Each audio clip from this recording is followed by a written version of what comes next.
It's phase 3.5 of the video feedback device.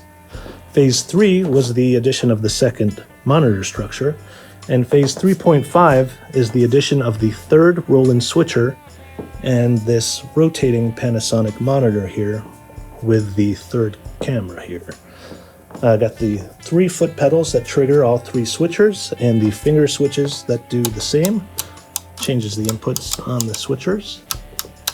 And then the control knobs, hue, brightness, contrast, saturation for all 5 monitors. And this is going to be kind of a brief ontogenetic overview that is kind of showing the device through its evolution from the beginning to now. In the beginning, there was just the one monitor structure and the Nikon camera. And the upper monitor here can slide up and down, and the lower monitor can slide back and forth. There's a sheet of teleprompter glass between the two, so the output of the Nikon goes to both monitors, and the lower monitor is seen in the reflection of the glass, and the upper monitor is seen through the glass. The combination of those two images makes a fractal. And the camera can be rotated and moved back and forth.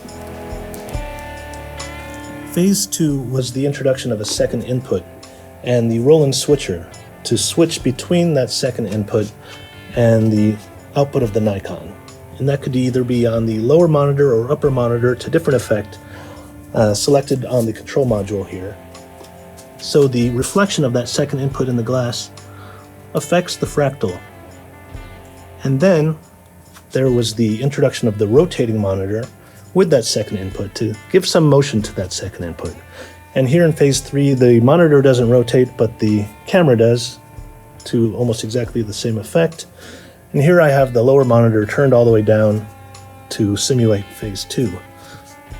So, created things like this, and you could switch quickly between the second input and the Nikon, so that goes into feedback. That second input fractal goes into feedback.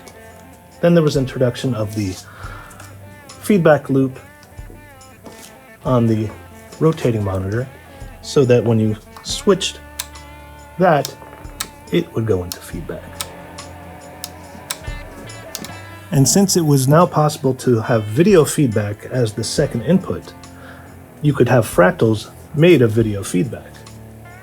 And so here I have 2 dots on blue screen being keyed with the second Roland Switcher over this second feedback loop.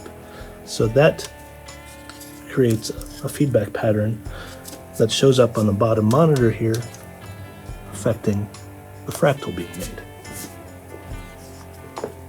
And you could switch quickly between that second input and the Nikon.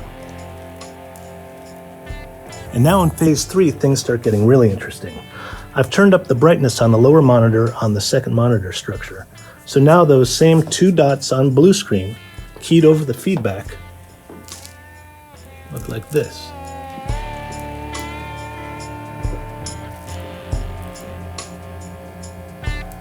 They affect the main fractal, switching between that and the Nikon output.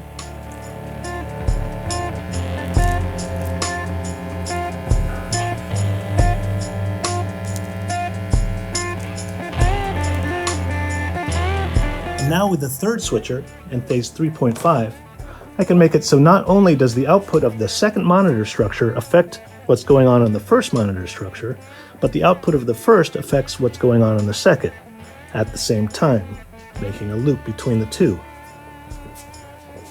and creating just a bit of insanity. So I've switched out the phone as the second input for the little Canon and this new rotating Panasonic monitor that gets its input from this Canon. And this creates its own feedback loop that can be switched between the other Canon loop, feedback into feedback, into feedback, and then into the insanity, which I've yet to completely figure out.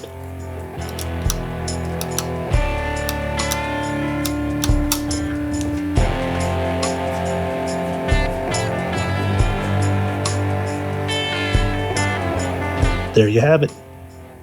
Phase 3.5.